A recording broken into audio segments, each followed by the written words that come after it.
What's going on, everybody? Biker Dave here, working on this Neato D7 robot vacuum, BotVac, whatever you call it. And I know a lot of you use these now, and this is quite handy. Pretty cool device that works quite well. But after you've used yours for quite a while, they need some service and maintenance. They need some cleaning. They just get dirty. That's just how it is.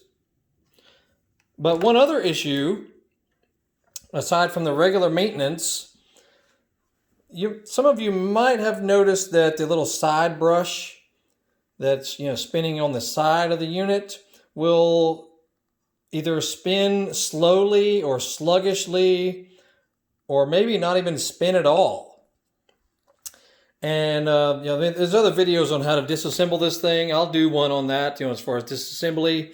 So just some things that you'll need to note, and this is the same on a lot of the different Neato robot vac models. The main thing you'll need is not only just a Torx T10, but you'll need a tamper-proof Torx T10 on the newer models, which means it has a tiny hole. If I can focus on it, it's got a tiny hole in the center of the tool. Tamper-proof, it's called. So ridiculous. Who cares? It's so dumb. Anyway, you can get the tool on Amazon. I'll put links down below. But you can also walk into your Home Depot and get a set of these. This is a Husky little set. The issue is the shaft needs to be long enough. So, it needs to be at least as long as your finger to fit all the way down in the hole to access all of these little screws, all these little guys here, as far as what hold the body together. You see there's all these little screw holes all around it. I'm not going to go through that because there are other videos on that.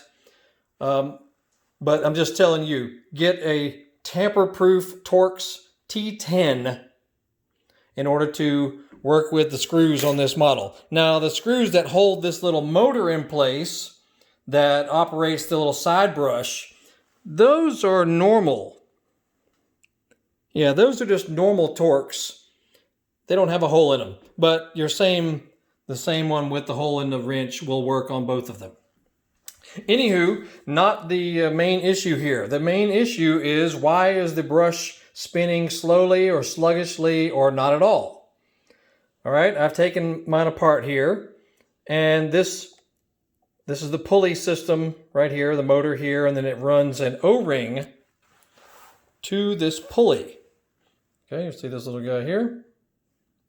This O-ring gets worn out over time, but there's also another issue that I noticed. In manufacturing, they put a pretty good amount of grease on this post right here. And honestly, you could get away without having grease on it because it's such a snug fit as far as tolerance. Grease is going to slow this pulley down, in my opinion. I don't think it's necessary. And you can't put any petroleum lubricant because this is plastic right here, and you would possibly deform or damage the plastic. So honestly, I would just clean off this grease with contact cleaner, your brake cleaner, that stuff right there. Clean it off. Also clean out the grease inside here. Put this back on and it should spin much more freely.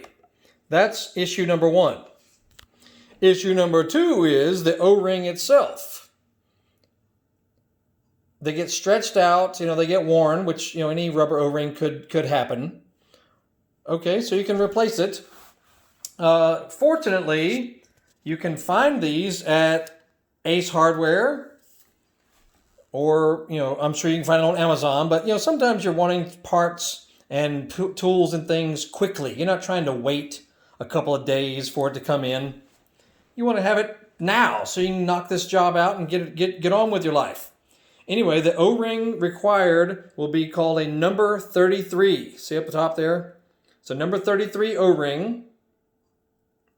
That's a trade term for this guy. It will be slightly smaller than the one you just removed, which is what you want, actually.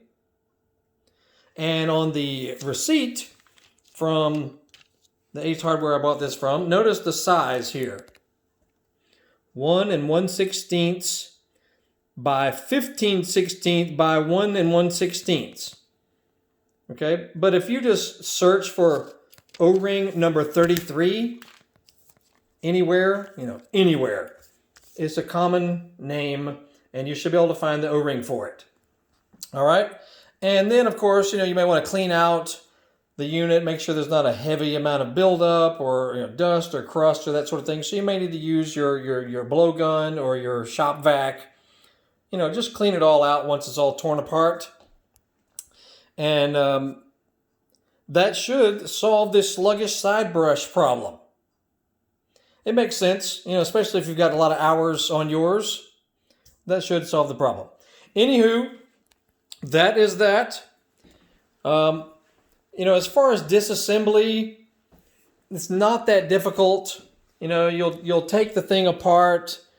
As far as you need to remove the battery from underneath, that's pretty self-explanatory. Remove the brush assembly, and then this front bumper has to be pulled off, and you literally just pull it off by hand. You just have to manipulate it some, and just pull on it. You're not going to break it. Just sort of pull it off on one side, and it'll come off. Then you can access the remaining little screws that you have to access, because there's screws on the bottom as well as screws on the top. These little guys right here. All right? And so, taking this thing apart is not that big a deal, as long as you got the proper wrench. And then to access the motor, you'll have to slightly pull up this circuit board. So there's a couple of screws that'll hold that in place, the same type of little T10 Torx screws. Then you can manipulate this board so that you can get to the screws that hold the motor in place, same size as well.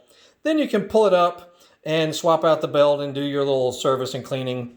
I removed a wire here that locks into that post right there. Everything else I kept in place. So it looks like a disaster, but it's not that big a deal, honestly. And that's that. So we're going to put this O-ring back on and put her back together, and it should solve the problem.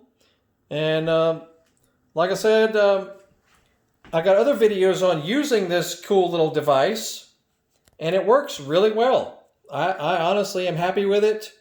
It doesn't solve all your problems for cleaning, but it is a good helper. It's a great helper on helping you clean your floors, especially hardwood floors, and even short carpet floors. I think they do a great job, personally. I know some people think it's lazy or whatever, but you actually have to help it out. You got to move chairs out of the way, maybe slide some furniture out of the way so it can do a better job for you. You don't just turn it on and then walk away from it and leave it forever until it's finished. You have to help it out. So it's a good assistant, basically, on floor cleaning. And I've kept my place a lot cleaner because of this cool little device. Anyway, this is called the Neato D7.